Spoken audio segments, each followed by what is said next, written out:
أعوذ بالله من الشيطان الرجيم. بسم الله الرحمن الرحيم. Assalamualaikum warahmatullahi wabarakatuh. Kita dapat keberkatan pada pengajian kita pada malam ni. Marilah kita mulakan dengan Ummul Kitab Al-Fatihah. A'udzu billahi minasyaitanir. Bismillahirrahmanirrahim. Alhamdulillah. Ar-Rahmanir Rahim. Maliki yaumiddin. Iyyaka na'budu wa iyyaka nasta'in. Ihdinas siratal mustaqim. صراط الذين أنعمت عليهم غير المغضوب عليهم ولا الضالين. الحمد لله رب العالمين والصلاة والسلام على أشرف المرسلين سيدنا محمد وعلى آله وصحبه أجمعين. سبحانك لا علم لنا إلا ما علمتنا إنك أنت العليم الحكيم ولا حول ولا قوة إلا بالله العلي العظيم. رب اشرح لي صدري ويسر لي أمري واحلل عقدة من لساني يفقهوا قولي. اللهم يسر ولا تعسر وتمم بالخير. رب زدنا علما warzuqna fahma wa ba'd. Saya hormati Tuan Imam, Tuan Bilal, pengurusi dan jawatan kuasa surau, sidang jemaah muslimin muslimat yang dirahmati Allah sekalian. Alhamdulillah, syukur pada Allah Ta'ala dapat sama-sama kita menyambung pengajian kita dalam kitab Aqidatul Najin fi ilmi usuluddin. Bagi yang bawa kitab kita ni muka surat 324 tak silap saya, berkenaan dengan pembahagian zuhud, ya. Tapi sebelum kita nak faham bahagian zuhud tu, kita tengok dulu muka atas sekali, ya, perbahasan dia.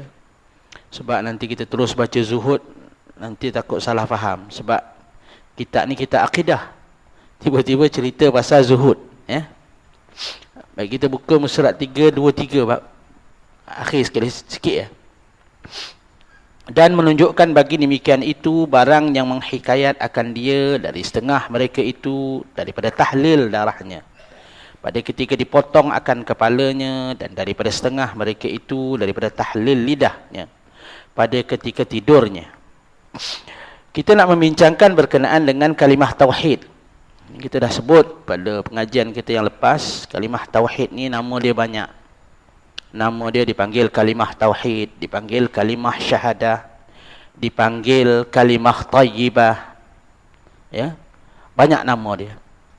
Jadi pengarang bila sebut dalam membincangkan kalimah tauhid ini, dia mengulas, menuntut supaya kita ni memperbanyakkan zikir kalimah tauhid, yakni la ilaha illallah.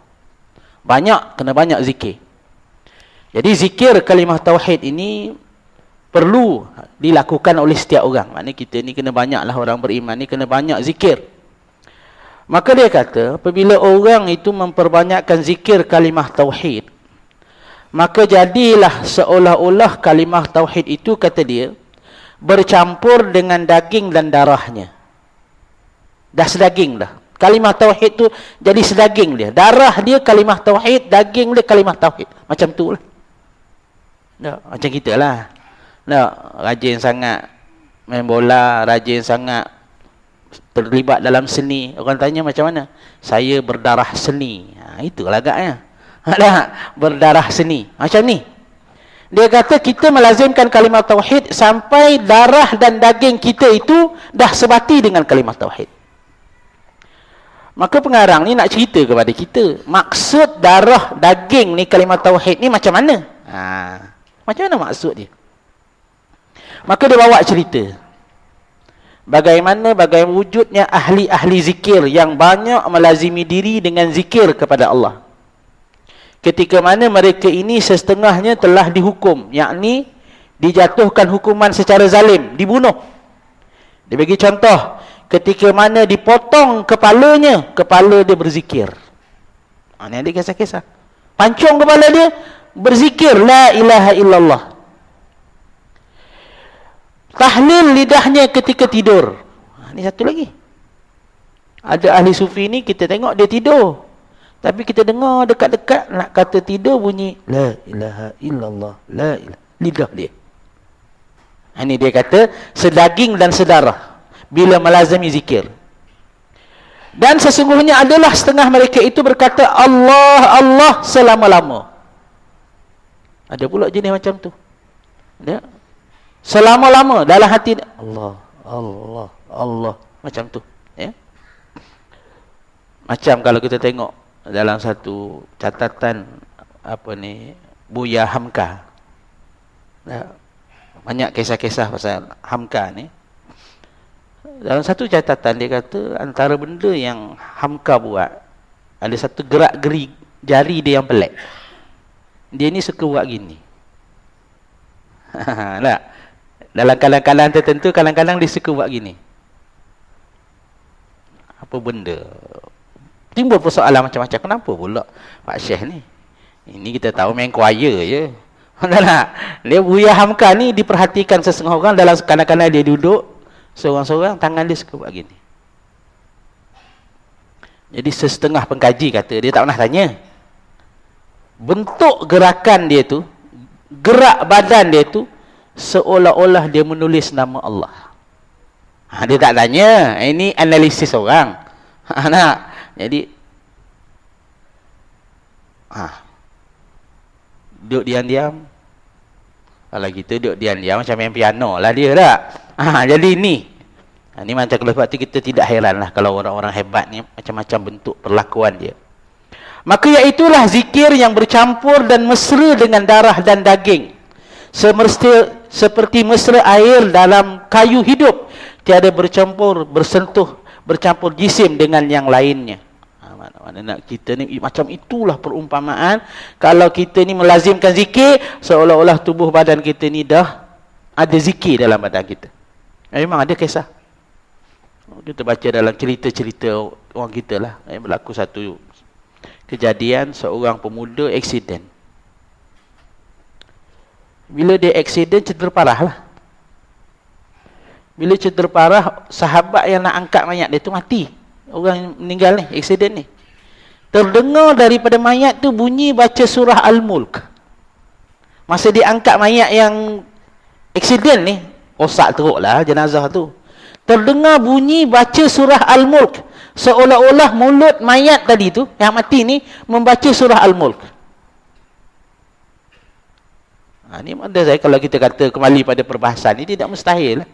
Mungkin orang yang meninggal ni, dia orang yang melazimi baca Quran agaknya. Selalu sangat baca surah Al-Mulk.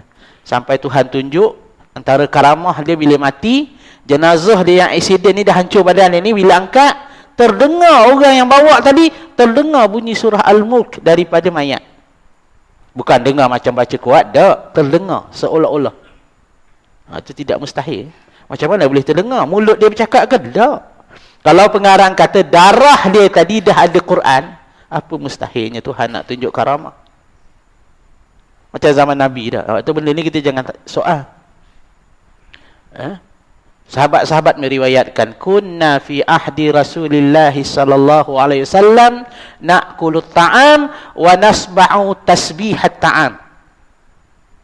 Pernah berlaku satu kejadian, kata para sahabat, kami dengan Nabi sedang makan. Sedang kami menyuap nasi makanan, kami terdengar makanan ini bertasbih. Makanan bertasbih. Sahabat-sahabat makan dengan Nabi Muhammad. Terdengar makanan bertasbih. Jadi makna tidaklah heran pada kita tak. Sebab ini mungkin juga dengan jalan mukjizat. Allah Ta'ala nak tunjuk bahawa perkara itu berlaku. Dalil pun jelas. Sabbahalillahi ma fis samawati wa ma fil ard wa huwal azizul hakim. Telah bertasbih memuji Allah sekalian yang ada di langit dan sekalian yang ada di bumi, dan dialah Tuhan yang maha perkasa lagi maha bijaksana. Memang sabit dengan dalil. Wa in min syai'in illa yusabbihu bihamdihi walakin la tafqahuna tasbihahum. Tidak ada sesuatu min syai'in. Min syai'in makna nakirah. Makna apa? Semua benda. Kalau min syai'in tu daripada zarah yang kecil. Sekecil-kecil zarah, min syai'in. Dan tidak ada daripada segala sesuatu, kata Allah, melainkan memuji dan bertasbih memuji Allah. Tetapi kamu wahai semua sekalian manusia, la tafqahuna tasbihahum. Kamu tak faham tasbih binatang-binatang ataupun benda-benda ini. Jadi maknanya kalau berlaku kejadian macam ni, sebagaimana yang diceritai, ini bukan hadis, ini cerita-cerita. Tak, cerita-cerita yang nak pengarang menghuraikan bila seseorang itu melazimi zikir, maka zikir tadi akan jadi darah daging dia. Dalam keadaan-keadaan tertentu Allah Ta'ala perdengarkan darah orang itu berzikir, khususnya saat kematian dia, sebagaimana yang diceritakan kepada kita. Dan katanya lagi, فَإِنَّهُ يَرَى لَهَا, hingga akhirnya ilah katanya, فَعَلَى الْآقِلِ أَيُّكْثِرَ, maka hendaklah bagi orang yang berakal, kata pengarang, memperbanyakkan zikrullah. Ya. Bagi orang yang berakal ni, kata pengarang, ya, memperbanyakkan zikrullah. Jadi kerana zikrullah ini adalah satu tuntutan syarak. Setiap daripada kita ni dituntut oleh syarak untuk memperbanyakkan zikir. Pasal apa kita ni dituntut sangat untuk memperbanyakkan zikir? Kerana zikir ini adalah amalan para nabi. Setiap para nabi kita lihat yang diceritakan kepada kita dalam Quran. Kalau Nabi Muhammad sendiri dalam hadis yang diriwayatkan oleh Muslim, kana Rasulullah sallallahu alaihi wasallam yazkurullah fi kulli ahyanihi. Adalah baginda sallallahu alaihi wasallam adalah orang yang sentiasa berzikir mengingati Allah Taala dalam setiap detik baginda. Sampai disebut tanamu aini walam yanam qalbi. Mataku tidur, hatiku tak pernah tidur. Itu Nabi Muhammad. Tak. Mana Nabi sendiri maksum, terpelihara daripada dosa, jenis ya, hamba Allah yang memperbanyakkan zikir. Sama juga kita lihat dalam kisah ataupun pengajaran-pengajaran yang boleh kita ambil daripada kisah para nabi yang lain, ya. Bagaimana nabi-nabi yang diutus oleh Allah Ta'ala ni semua banyak zikir. Nabi Musa alaihissalam, ya, disebut di dalam Al-Quranil Karim ketika mana Allah Ta'ala perintah dia nak berhadapan dengan Fir'aun. Fir'aun ni kerajaan hebat lah, pemerintah yang zalim, yang ada tentera yang besar. Kalau kita pada pemikiran kita nak berhadapan dengan Fir'aun ni, persiapan dia mestilah persiapan fizikal lah. Nak berhadapan dengan Fir'aun ni, apa Allah Ta'ala peringatkan Nabi Musa? Izhab anta wa akhuka bi ayati wa la taniya fi zikri. Izhaba ila Fir'aun innahu tagha. Wahai Musa, kata Allah, pergilah engkau dengan saudara engkau Harun, membawa keterangan-keterangan kami. Wala taniya fi zikri. Jangan sekali-kali kamu berdua lalai dalam mengingati aku. Allah Ta'ala pesan nak jumpa Fir'aun, kena zikir aku banyak-banyak. Pasal apa? Izhab ila Fir'aun innahu tagha. Pergilah kamu berdua kepada Fir'aun. Sesungguhnya Fir'aun itu hamba ataupun makhluk yang tagha, yang tagut. Maka Allah Ta'ala pesan persiapan Nabi Musa sebelum jumpa Fir'aun, berzikir mengingati Allah Ta'ala. Itu Nabi Musa. Kita baca juga kisah Nabi Zakaria. Nak faham ada kita nak berhadapan dengan musuh, kena banyak zikir. Tak musuh. Sebab tu dalam Quran Allah Ta'ala ingat, ya, bila berperang orang Islam nak pergi medan jihad, bukan sekadar kita nak siap persiapan zahir ni, zikrullah. Ya ayyuhalladzina amanu idza laqitumul ladzi ya ayyuhalladzina amanu idza laqitumul ladzina kafaru fathbutu wazkurullah katsira la'allakum tuflihun. Wahai orang yang beriman, apabila kamu berjumpa dengan orang kafir dalam medan perang, dalam medan jihad, fasbutu, tetaplah pendirian kamu.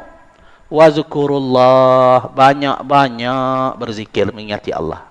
Mudah-mudahan dengan sabat kamu, tetap pendirian kamu, dengan zikir kamu, la'allakum tuflihun, kamu akan mendapat kejayaan.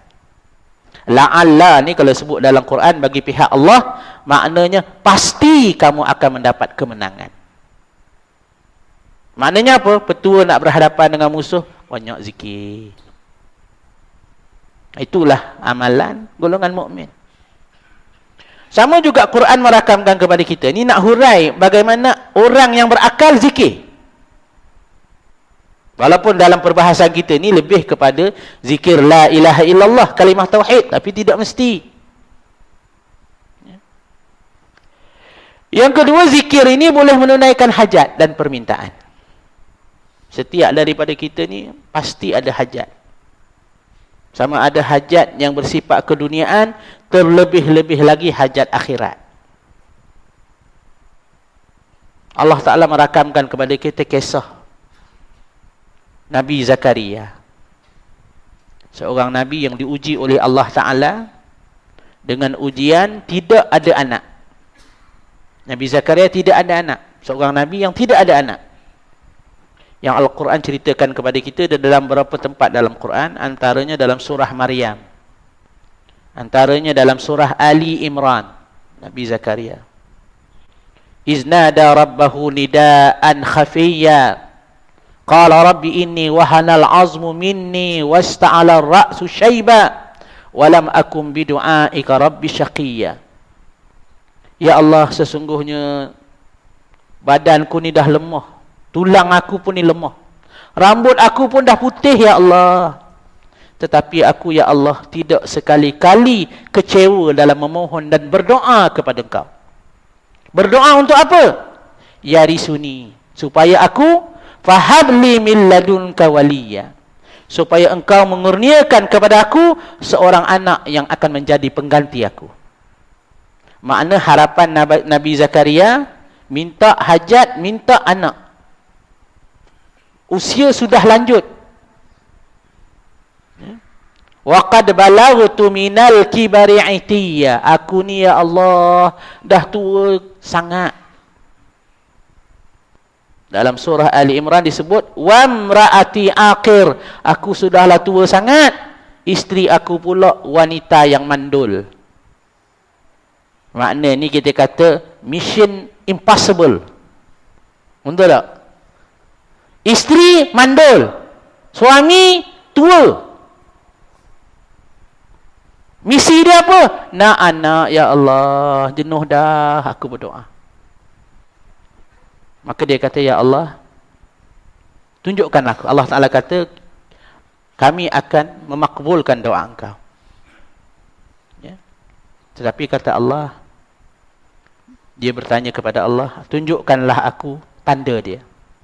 Qala ayatuka alla tukalliman nasa salasata ayyamin illa ramza wadhkur rabbaka kathiran wasabbih bil ashiyyi wal ibkar. Tandanya, jangan engkau bercakap dengan manusia selama 3 hari kecuali bahasa isyarat. Mana Allah Ta'ala hilangkan Nabi Zakaria ni, dia tak boleh bercakap dengan orang 3 hari. Tanda dia. Dan engkau wahai Zakaria, kata Allah, banyak-banyaklah bertasbih dan berzikir mengingati Allah di waktu pagi dan petang. Nampak? Dengan karamah zikir, akhirnya Allah mengurniakan Nabi Yahya sebagai anak. Mana faham pada kita? Zikir. Kita ni macam contoh, tak berapa ramai di kalangan kita ni diuji oleh Allah tak ada anak. Tapi saya rasa keadaan kita tidak seteruk Nabi Zakaria. Dah lah kita ni muda lagi setengah. Umur 30 tahun. Isteri pun disahkan sihat. Cuma tak ada rezeki. Nabi Zakaria ni apa? Sudah lanjut. Lagi isteri mandul. Akhirnya, dengan kesungguhan dia berdoa, dengan karamah zikir, maka Allah Ta'ala mustajabkan doa, dapat anak pula, jadi Nabi pula. Nama dia Yahya. Ini karamah zikir. Itu kisah Nabi Zakaria. Kita juga baca kisah dalam Quran, kekuatan zikir. Apabila kisah Nabi Sulaiman, ya, bersama-sama dengan pembantu-pembantu dia. Ya, dalam satu projek Nabi Sulaiman, dia nak bawa, pindahkan singgah sana Balqis yang terletak di Yaman, nak bawa ke Baitul Maqdis. Ayyukum ya'tini bi arsyiha qabla an ya'tuni muslimin. Wahai penolong-penolong aku. Ya, penolong-penolong aku, jeneral-jeneral semua ni. Siapa di kalangan kamu semua boleh angkut singgah sana Balqis sebelum dia sampai ke tempat kita ni di Baitul Maqdis. Siapa? Qala ifritu minal jin ana atika bihi qabla an taquma min maqamik. Berkata ifrit. Oh, hebat Nabi Sulaiman. Dia punya kuli dia ifrit. Kontraktor ifrit kata kami bawa sebelum tuan habis mesyuarat. Qabla an taquma min maqamik. Sebelum tuan bangkit daripada persidangan ni. Mungkin dia mesyuarat 2 jam, 2 jam selesai kontrak. Hebat ifrit. Nak angkut mana tu? Ya, di Yaman nak bawa ke Baitul Maqdis. Kalau naik kapal terbang kurang-kurang 3 jam, 4 jam. Naik kapal terbang, bawa beg. Ni bawa singgah sana. Ifrit punya kontraktor 2 jam boleh bawa. Hebatlah. Tapi seorang hamba Allah. Qala alladhi 'indahu 'ilmun minal kitab ana atika bihi qabla an yartadda ilaika tarfuq. Maka berkatalah seorang lelaki yang Allah Ta'ala beri ilmu kitab pada dia. Ilmu kitab Taurat. Seorang alim yang ahli tafsir kata nama dia Asif Al-Barkhaya. Apa kelebihan dia? Dia bukan macam ifrit. Ada kekuatan gagah. Dah. Kekuatan dia apa dia? Dia kata saya boleh bawa singgah sana Balqis sebelum tuan mengedipkan mata. Lagi something. Ifrit 3 jam nak bawa. Dia sebelum tuan sempat mengedipkan mata. Ahli tafsir kata Asif Barkhaya ni orang yang mengamalkan zikir asma'ullah. Zikir dia apa? Menyebut nama Allah. Cuma dia tidak detail ahli tafsir. Makna dengan zikir boleh tertunai hajat-hajat dunia. Sebagaimana diceritakan kepada kita. Ini makna sebab tu kita dalam kehidupan kita sedang jemaah sekarang, jangan kita alpa daripada zikir. Setiap daripada kita wajib ada amalan-amalan, zikir-zikir yang tertentu. Kadang-kadang kita benda-benda zikir macam ni kita pandang remeh. Tak. Jadi padahal ianya satu daripada perkara yang besar dalam agama kita. Sebagaimana yang disebut di dalam banyak dalil-dalil. Qad aflaha man tazakka wa zakara asma rabbih fasalla. Sungguh-sungguh betul kata Allah, berjayalah orang yang menyucikan diri dia. Macam mana menyucikan diri? Berzikir, menyebut nama Allah, maka dia sembahyang. Orang yang banyak berzikir, maka syarak menyatakan dia sebagai orang yang berjaya. Ya. Dan makna asrar. Segala ma'rifah dan segala sifat yang kepujian yang menerangkan oleh Allah dengan dia akan batinnya.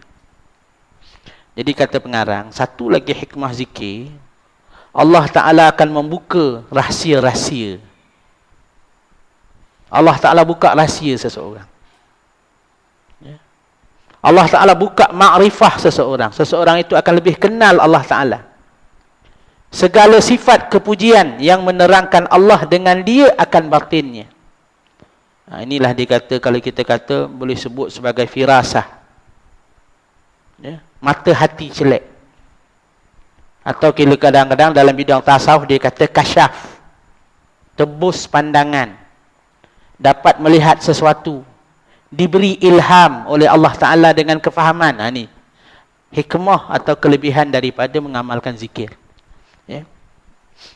Maka setengah daripadanya bersifat dengan zuhud, kata Imam Al-Ghazali dalam Ihya Ulumuddin. Jadi satu daripada hikmah zikir yang besar, bukan sekadar dia membantu kita ni dalam kehidupan kita atas dunia, bukan sekadar dia buka rahsia. Buka rahsia macam mana Allah Ta'ala beri karamah kepada dia. Hati dia jadi celek. Dia dapat kefahaman. Tak? Dan juga kata pengarang, Allah Ta'ala hiasi diri dia dengan sifat zuhud. Maknanya zikir itu secara tidak langsung, kalau berkesan, dia akan memperbaikkan perangai. Mana orang zikir ni sepatutnya makin baiklah perangai dia. Apa ni kata pengarang? Tak? Orang zikir, Allah Ta'ala akan hiaskan dengan dia dengan sifat zuhud. Satu daripada faedah dia. Sebenarnya bukan zuhud saja nanti. Kita akan tengok huraian banyak kelebihan-kelebihan zikir.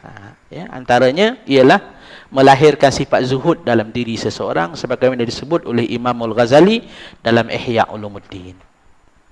Ini baru kita masuk bab kita. Pembahagian zuhud. Kalau tidak kita baca terus faham, tiba-tiba zuhud kita tak faham. Apa kaitan dengan perbahasan akidah?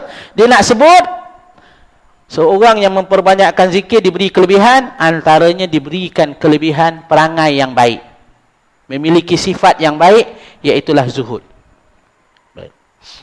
Perbahagian zuhud. Apa makna zuhud? Ya? Bermula zuhud itu terbahagi atas dua bahagi. Ada dua bahagian.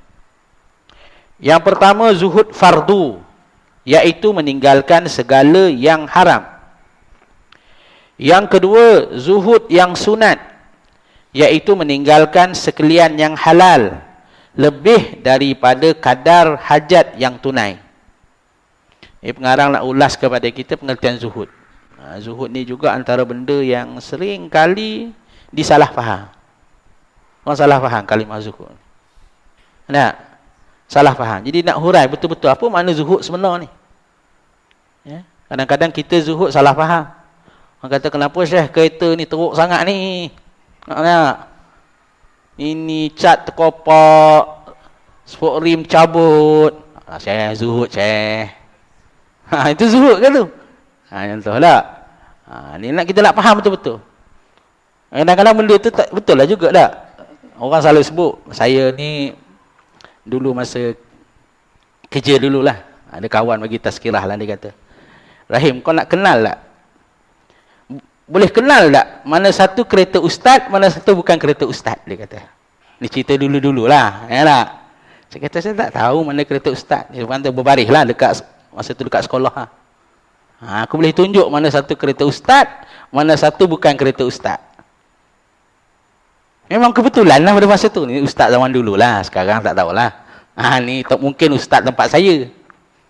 Jadi kebetulan juga. Betul lah. Kereta ustaz ni 3 bulan tak basuh. Ada satu tu cat kopak. Inilah dia kata. Saya kata kenapa macam ni?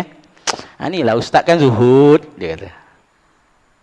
Ni kadang-kadang istilah zuhud tu disalah faham. Ni kita nak faham betul-betul. Apa makna zuhud? Baik. Kata pengarang, zuhud ini maksud dia meninggalkan. Zuhud ni meninggalkan. Ada zuhud yang wajib. Dengan faham adik kita, zuhud ini adalah wajib. Khususnya zuhud yang fardu. Maknanya meninggalkan perkara yang haram. Itu zuhud. Dan ada zuhud yang sunat. Yakni meninggalkan perkara yang halal. Yang lebih daripada kadar hajat yang dapat ditunaikan. Maknanya benda yang halal tinggal. Sebab tu kalau kita tengok dalam amalan kehidupan kita ni, dalam melakukan suruhan, meninggalkan larangan, dia ada tahap dia. Dalam bab meninggalkan, syarak pertama sekali suruh kita tinggalkan akbarul kabair. Tinggalkan dosa-dosa besar yang paling besar. Itu step yang wajib pada kita. Zuhud tahap pertama yang mesti semua orang buat. Yang kedua, meninggalkan dosa-dosa besar yang lain. Yang ketiga, meninggalkan dosa-dosa kecil. Tarkus sagair. Yang keempat, meninggalkan perkara-perkara makruh. Meninggalkan perkara-perkara makruh. Level keempat. Level kelima, tarkul ishtighal bil mubahat. Meninggalkan, menyibukkan diri dengan perkara-perkara yang harus. Yang ni perkara bukan dosa dan bukan perkara yang tidak ada dosa dan pahala. Yang keenam, tarku ma la ba'sa fihi khaufun mimma fihi ba'sun. Meninggalkan perkara yang tak ada apa-apa kerana dibimbangi akan ada apa-apa. Ini maknanya aulawiyat dalam kita nak meninggalkan benda larangan syarak ni, kita ikut step macam ni. Sebab itu Yusuf Qaradawi tulis dalam kitab dia Fiqhul Aulawiyat, di antara kesilapan ataupun kesalahan orang Islam khususnya dalam kurun ini, Kata Syekh Yusuf Qaradawi, orang Islam salah dalam meletakkan aulawiyat. Kadang-kadang kita ni fanatik sangat, padahal benda itu benda makruh je. Tak? Padahal benda itu bukanlah besar sangat. Ya? Kita fanatik sangat benda tu hanya sekadar sunat muakkad. Ini. Ya. Kalau kita untuk pendidikan lain lah. Saya ingat masa saya sekolah dulu. Kadang-kadang bila benda kita fanatik bukan-bukan, dia jadi tidak konsisten. Zaman saya sekolah dulu, sekolah menengah, masa kita tingkatan 4 lah, Pak Aturan buat, masa tu di Kolej Islam. Di antara dosa-dosa besar pelajar, sembahyang berjemaah masbuk. Fikir dosa besar. Kalau budak tingkatan 4, sembahyang jemaah masbuk, kena panggil. Kita sembahyang masbuk. Lepas semayang, Assalamualaikum, Assalamualaikum, mengadap lagi tu. Dengan senior, pasal apa lambat? Aku tanya. Kesalahan, sembahyang masbuk. Itu salah dia, bukan salah besar. Tapi besar lah. Salah yang kedua. Sembahyang, tak pakai baju Melayu. Salah juga. Macam-macam saya kata Pak Aturan dulu. Fikir-fikir balik, muhasabah balik. Pelik-pelik Pak Aturan. Kalau kita pakai baju kemeja, kena panggil. Denda lah. Denda macam-macam. Suruh hafal surah ini. Baguslah. Tak? Tingkatan 4. Kita pun, memang orang kata tingkatan 4, memang malaikat lah kita. Subuh, belum subuh ada dah. Hebat. Sampai tingkatan 5, 6.30 semayang. Wah. Itu yang tak kena. Tak kena lah. Tapi satu sudut ada kebaikan dia. Tak, maknanya daripada separuh, katalah 100 pelajar tu, ada 50 yang konsisten. Hak lain, tingkatan 5, merdeka lah dia. Dia dah lesen besar dah. Tak? Ini maknanya, berlebih-lebih dalam perkara yang bukan benda wajib sangat pun. Betul lah kita tak sembahyang berjemaah tu. Tak? Tapi takkanlah masbuk tu dianggap satu kesalahan. Terlebih lagi kita ni baru belajar. Ini maknanya kadang-kadang dalam perkara ini perlu dipahami juga, supaya tidak jadi orang lari daripada agama. Baik. Dan erti zuhud itu, sunyi batin daripada cenderung kepada yang fana. Dan sunyi hati daripada berpegang dengan yang hilang. Allah, falsafah dia. Apa maksud zuhud? Dia kata, sunyi daripada benda yang cenderung kepada benda fana. Atau dalam istilah Arab dia kata, maksud zuhud, itharul baqi anil fani. Maksud zuhud, mengutamakan yang kekal berbanding yang akan fana, yang akan binasa. Apa yang kekal? Maknanya kita utamakan akhirat berbanding benda dunia yang akan habis.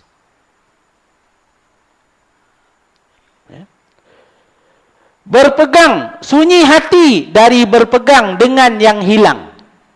Apa pula? Berpegang dengan benda yang hilang. Ini satu lagi ta'rif zuhud. Atau dalam istilah dia dipanggil sebagai la yafrah bil mawjud wa la yahzan bil mafqud. Dia punya kaedah dalam bahasa Arab dia panggil.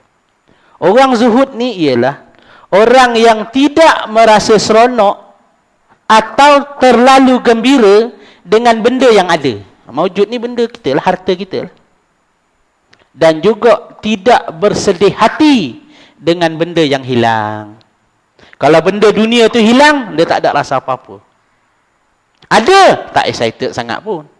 Ada, tak ada masalah. Ada kereta hebat, tak ada masalah. Biasa je dia. Kereta hanyut semua, ditelan banjir. Biasa je. Boleh buat gitu? Payah. Kalau ada, zuhud. Zuhud martabat hebat lah. Zuhud ni ada martabat. Ni zuhud martabat hebat ni, ada benda, tak sombong, tak excited. Hilang benda, tak ada rasa sedih. Fikir-fikir payah tu. Tak? Kita cakap boleh lah. Ustaz cakap boleh lah. Ustaz, cuba duduk manik urai Ustaz. Cakap gitu. Betul tuan-tuan ya? Kita muhasabah balik. Tak? Apa yang kita ada, zero. Allah. Kita fikir-fikir ada kereta 3 biji, hilang satu pun rasa ralak juga dah. Satu apa, ada 2 lagi. Ini kereta hilang, rumah hilang, kebun hilang, lembu hilang. Cuba tuan-tuan. Jadi maknanya kalau ada orang boleh sabar jenis macam ni, tak ada rasa apa, maka dia martabat zuhud yang tertinggi. Bukan kata kalau jenis macam ni dia tidak zuhud. Tak. Ni dia nak sebut di sini martabat zuhud yang tertinggi. Martabat zuhud yang paling kurang apa dia? Meninggalkan perkara-perkara haram. Itu zuhud lah tu. Tapi zuhud cap yang paling bawah lah tu. Tak apalah kita. Tak. Maknanya zuhud yang wajib. Ini maknanya kalau seorang itu sampai dia tidak ada rasa apa-apa, tidak sedih, tidak rasa apa-apa dengan apa yang berlaku, maka dia ni orang yang martabat zuhud yang tertinggi. Sebagaimana yang pengarang sebut. Ya. Jadi dia kata, sunyi batinnya, yakni hatinya, daripada cenderung kepada benda yang fana, benda yang akan binasa, sunyi hatinya daripada berpegang dengan benda yang hilang. Tak ada apa-apa. Mana benda dunia ni pasti akan hilang.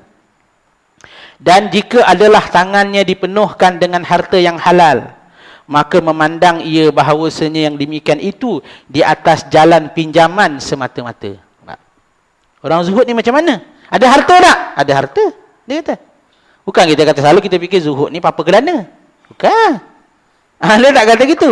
Kata pengarang, kata orang yang zuhud itu, kalau dia ada harta, harta macam mana? Pertama sekali halal. Dia sentiasa beranggapan bahawa hartanya itu pinjaman semata-mata, pinjam saja. Ya? Dan bahawasanya membelanjakan harta dengan izin syarak, seperti tasarruf wakalah yang khasah hal keadaannya. Jadi dia merasakan bahawa betul-betul dia rasa ini bukan aku punya ni. Siapa punya? Allah yang punya. Tasarruf khasah, maksud dia wakil. Khusus dia boleh belanjakan pada perkara-perkara tertentu saja.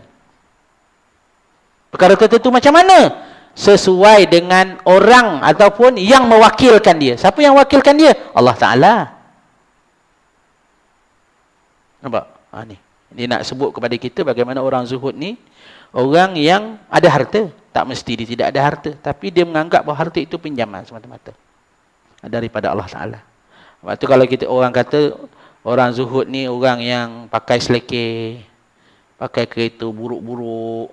Contoh tak? Itu bukan. Dia tidak masuk pun tarikh ni. Ya, maknanya boleh jadi dia orang kaya raya. Boleh jadi.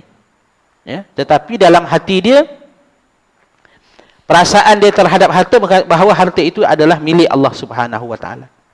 Menanti-nanti ia akan dijatuhkan akan dia daripada memerintah harta itu dengan mati dan kehilangan harta dan lainnya serta tiap-tiap nafsu. Jadi dia ni, orang yang zuhud ni, dia tunggu-tunggu bilalah harta aku ni akan habis, akan berpisah dengan harta. Kerana ndak ke tak ndak, pasti kita berpisah. Macam mana kita berpisah? Hilang atau mati. Ini nak diuji macam ni, sedang jemaah sekalian, bukan satu benda yang senang. Dan demikian juga harta itu tiap-tiap nafsu. Ini huraian daripada ayat Quran. Contohnya apa dia? Yang Allah Ta'ala sebut dalam Quran tak? Setiap benda yang dimiliki oleh nafsu, itu adalah harta. Milik manusia. Ataupun kita istilah dunia. Zuyyina an-nasi hubbu syahwat minan nisa wal banin wal qanatiril muqantarati minaz zahabi wal fiddah wal khailil musawwamah wal an'ami wal hars. Dzalika mata'ul hayati dunya. Allah Ta'ala kata ada 5 perkara yang besar yang menjadi keinginan nafsu manusia.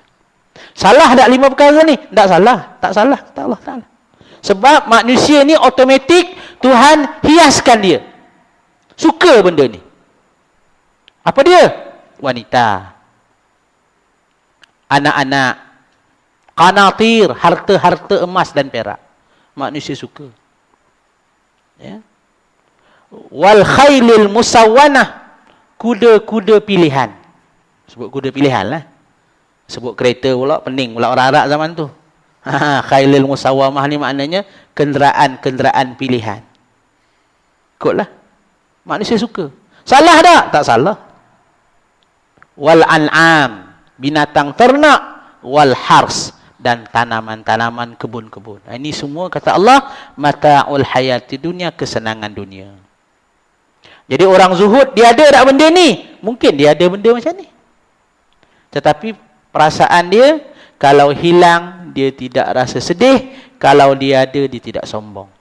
Itu dia punya huraian dia. Dengan demikian itu, menafi ia daripada nafsu bergantung dengan barang yang tidak dapat tiada daripada hilangnya. Jadi maknanya, orang yang zuhud ni, dia melihat apa yang dia miliki itu, satu hari pasti akan hilang. Maka sewajarnya dia melaksanakan tuntutan syarak dalam perkara yang berkaitan dengan kehendak Allah Ta'ala yang berkaitan dengan zuhud itu. Sebab itu kadang-kadang dalam bab zuhud ni paling mudah kita nak faham, sebagaimana yang disebut oleh Imam Ibn Taymiyah. Bila orang tanya dia zuhud tu apa dia? Kata Ibn Taymiyah senang je. Tarku ma la yanfa'u fil akhirah.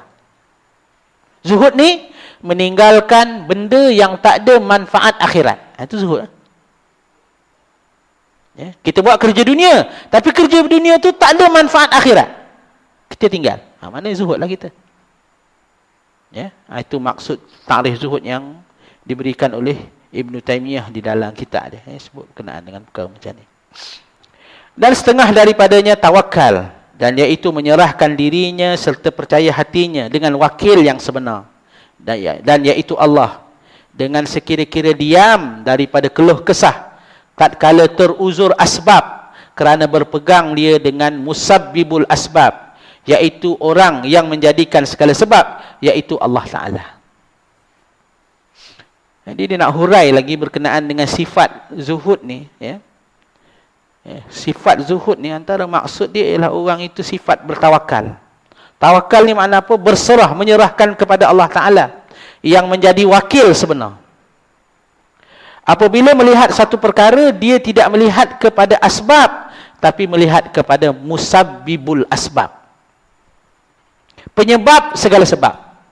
Ini beza antara orang zuhud dengan orang yang tidak zuhud. Seringkali kita sedang jemaah sekalian, kita dalam berurusan dalam kehidupan kita ni, kita selalu fikir pasal asbab. Kita tak fikir pasal musabbibul asbab. Betul tak? Kita dah nak dapat projek tu dah. Nak dapat dah.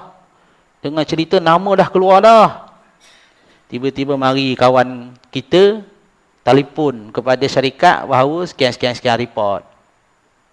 Kita kata celaka dia telefon. Inilah bangsa dengki. Kita kata. Sakit hati kita.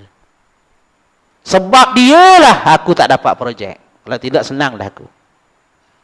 Baik. Pengarang sebut pada kita ni, bagi orang yang zuhud, dia tidak melihat kepada asbab, dia melihat kepada musabbibul asbab. Makna apa? Kita tak dapat projek tu sebab orang tu kah sebab Allah Ta'ala? Hakikatnya sebab Allah Ta'ala. Nampak tak? Dia nak melihat kita ni, bukan dia kata kita tengok asbab tu salah, tak. Tetapi nak bagi kita faham sebenarnya. Dengan lain perkataan, hakikatnya memang Tuhan tak nak beri kepada kita. Maka Allah Ta'ala jadikan sebab orang yang tertentu, ada perasaan tertentu, dengki pada kita, buat report sesuatu, maka tak jadi pada kita. Ini sebab tu dia kata, bab macam ni, walaupun dia berkait dengan akhlak, tapi kait dengan akidah. Tak? Kalau kita dalam bab akidah, kita faham dalam zikir yang diajar kepada kita oleh Nabi SAW. Allahumma la mani'a, ya, azan sila.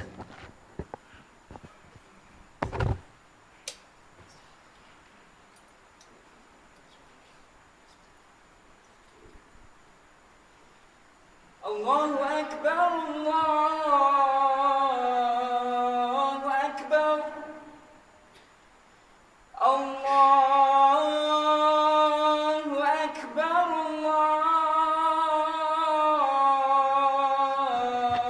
Allahu akbar. Ashhadu an la ilaha illallah.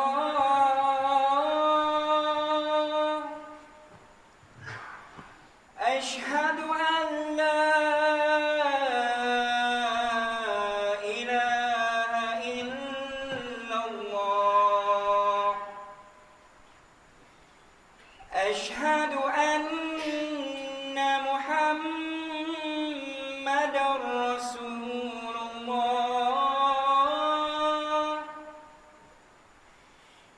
أشهد أن محمدا رسول الله حي على الصلاة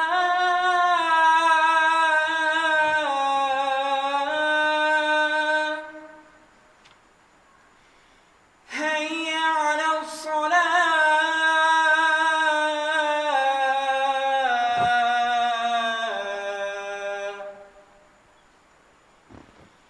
حي على الفلاح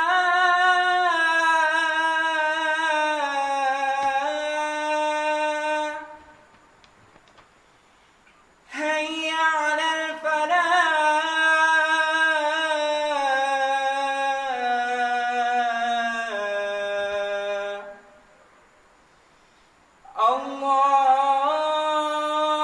الله أكبر الله أكبر لا إله إلا الله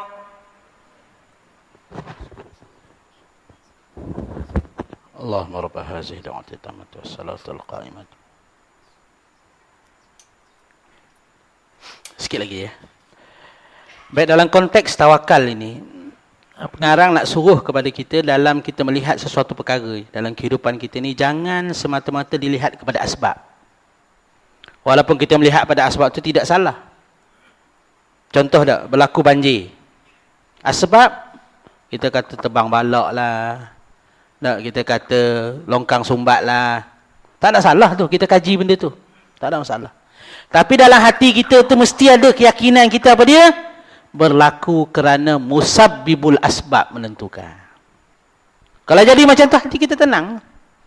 Tak, hati kita tenang. Mana tidak salah kita nak kaji.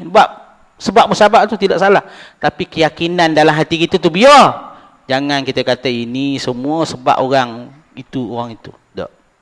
Atas kertas boleh. Tapi dalam hati kita, keyakinan kita bahawa semua benda ini Tuhan menentukan.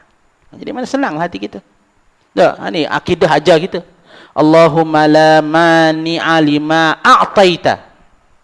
Ya Allah, tiada orang yang boleh menghalang sesuatu benda yang kalau engkau nak beri. Kalau benda tu engkau nak beri, ya Allah, la mani'a. Tak ada siapa boleh halang. Tak ada kerajaan boleh halang. Tuhan nak beri kita nikmat, tak ada siapa boleh halang. Wala mu'tiya lima mana'ta. Dan tiada orang yang boleh memberi sesuatu yang kau halang. Mana ni keyakinan kita. Ni maksud dalam agama dia mengajar kepada kita dalam kehidupan kita ni, jangan semata-mata dilihat kepada asbab. Dilihat juga kepada musabbibul asbab. Bila melihat kepada musabbibul asbab, hati kita tenang. Tak, hati kita akan lebih tenang dalam menghadapi ujian-ujian yang berlaku dalam kehidupan kita. Kemudian pengarang nak sebut kepada kita berkenaan dengan dan bersalahan ulama pada afdal berusaha dan afdal tawakal. Kata setengah tawakal afdal kerana ada padanya tawakal yang memecahkan hawa nafsu dan ada padanya meninggalkan akan barang yang berbimbang daripada Allah. Kata setengah berusaha itu afdal kerana ada padanya memutuskan tamak daripada barang yang ada dalam tangan manusia dan menegahkan daripada menghinakan diri kepada mereka serta kasat hendak meluaskan atas hamba yang picit, yakni sempit. Bermula qaul yang rajih tafsil bahawa keduanya itu bersalah-salahan dengan sebab bersalahan ahwal manusia, maka barang siapa kesepitan kehidupannya dengan kira-kira tiada marah, tiada menilik bagi yang meminta ia akan seorang dua pun, serta tiada bergantung nafkah atas wajib atasnya bagi mereka yang tiada sabar atas kepicitan rezeki, maka tawakal pada yang afdal kerana barang yang sabit pada tawakalnya itu daripada mujahadah nafsunya atas meninggalkan syahwatnya yang lazat dan sabar atas kepayahannya. Baik, ini nak cerita kepada kita berkenaan dengan konsep tawakal. Cuma di sini konsep tawakalnya dia ada dua. Satu, tawakal yang ditakrifkan tidak ada usaha apa-apa. Dengan apa yang dikata dengan maksud usaha atau ikhtiar. Jadi pengarang menyebut di kalangan para ulama ada khilaf yang mana afdal, jadi orang yang berserah atau jadi orang yang berikhtiar. Kalau kita tengok dalam kitab hikam, dia ada satu istilah dipanggil ahlul tajrid, ahlul asbab. Ahlul asbab ni orang yang mencari sebab. Maknanya kita nak berusaha, nak ada duit, kerja. Kerjalah kita. Tak, kerana kita kerja, kita dapat duit. Boleh tanggung nafkah. Kita ahlul asbab. Ada lagi satu golongan dipanggil ahlul tajrid. Ahlul tajrid ni dia serah bulat-bulat pada Allah. Ni yang kata konsep tawakal yang pertama ni. Ya, konsep tawakal ini berdasarkan tarikat Abi Ja'far At-Tabari. Ini bukan pendapat jumhur, ini pendapat pribadi ataupun pendapat kumpulan yang kecil yang menyatakan tawakal itu dengan maksud tak ada ikhtiar. Ya. Jadi maknanya kalau disebut dalam keadaan ini, kata pengarang, dua-dua boleh, bergantung kepada ahwal. Dengan maksud, kalau kita ni jenis orang yang tidak sabar, kita nak hidup cara zuhud, tapi kita tak sabar, sampai akhirnya menjadi fitnah kepada agama, maka hendaklah kita memilih jalan yang kedua, jalan ikhtiar ataupun jalan ahlul asbab. Sebab itu kata pengarang di sini, bersalahan atas tarikat jumhur, iaitu bahawasanya tawakal itu tiada menafikan ia akan usaha. Nampak? Ya. Bagi Ja'far At-Tabari, dia kata kalau tawakal ni tak ada usaha langsung. Ini pendapat pribadi dia lah, pendapat kumpulan dia lah. Pendapat majoriti kata maksud tawakal ni ialah ikhtiar, kemudian berserah kepada Allah Ta'ala. Ya. Maka terkadang adalah orang yang mutawakal dan padahal ia berusaha, kerana bahawasanya hakikat tawakal itu ialah tarikat percaya dengan Allah dan berpegang atasnya, dan i'tiqad bahawasanya sekalian pekerjaan itu daripada Allah dan kepada Allah, jikalau serta mubasyarah, yakni langsung akan asbab sekalipun, seperti barang adalah diperbuat dia oleh Nabi SAW. Sebab tu dia kata dalam perkara macam ni, hakikatnya bukan bermakna bila kita ikhtiar tu kita tidak bertawakal, sebagaimana pandangan jumhur. Kerana Nabi SAW sendiri mengajar kepada kita supaya ikhtiar. Sebagaimana kisah seorang lelaki, ya, bila mana dia turun daripada unta dia, dia tak ikat unta dia. Nabi kata, kenapa ni? Dia kata, aku bertawakal lah.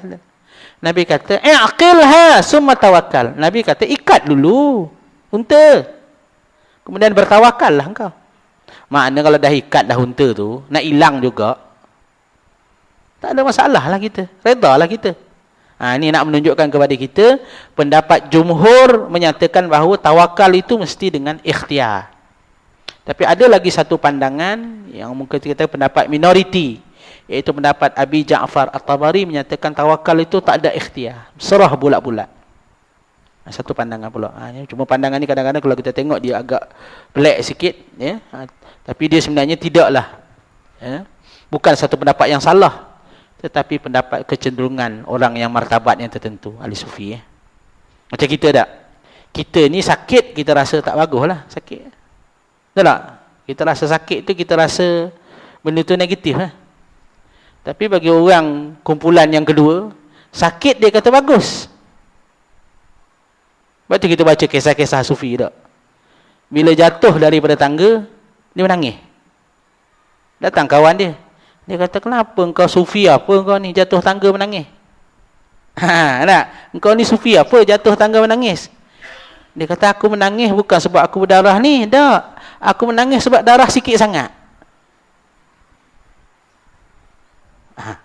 Dia kata, patutnya aku ni banyak patah-patah ni. Itu baru seronok. Itu saya kata, ini kita tak boleh ikut mazhab ni. Sebab kita level kita bukan level ni.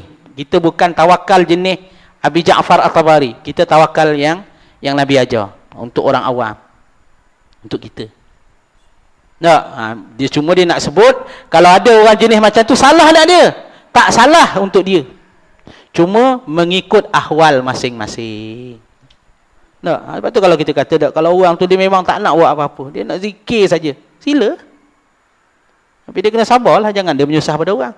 Kalau dia menyusah pada orang, jadi fitnah, hendaklah dia berpindah kepada tawakal yang kedua, jadi ahlul asbab.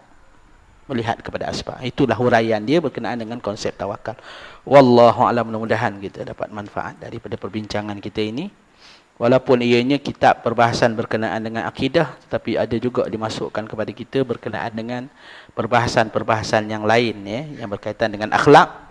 Kerana dalam konteks akidah, sebenarnya akidah ni dia tidak boleh dielakkan daripada akhlak. Dalam kehidupan kita ni mesti begitu. Akidah ni ada kait dengan akhlak. Sebab itu selepas nanti kita akan bincang berkenaan dengan konsep kaya. Apa makna kaya? Ghina, konsep kaya hati. Dia akan bincang kepada kita konsep faqar, kefakiran. Apa maksud fakir? Ya. Dia akan bincangkan kepada kita konsep futwah. Beberapa konsep yang kalau kita lihat semua perkara ini terhasil daripada zikir. Maknanya zikir yang benar akan menghasilkan sifat-sifat yang terpuji sebagaimana yang disebut oleh pengarang tadi. Wallahu a'lam, yang baik daripada Allah Subhanahu wa taala. Sebarang kurang kelemahan saya, kita akhiri dengan tasbih kafarah dan surah Al-Asr. Subhanakallah bihamdika. Bismillahirrahmanirrahim. Wal 'asri innal ladzina اللهم افتح بيننا وبين قومنا بالحق وأنت خير الفاتحين. اللهم انفعنا بما علمتنا وعلمنا ما ينفعنا وزدنا علما ورزقنا فهما وفقهنا في الدين وعلمنا التأويل واهدنا صراطك المستقيم واجعلنا من عبادك الصالحين ومن عبادك المخلصين ومن العلماء العاملين والحمد لله رب العالمين. السلام عليكم.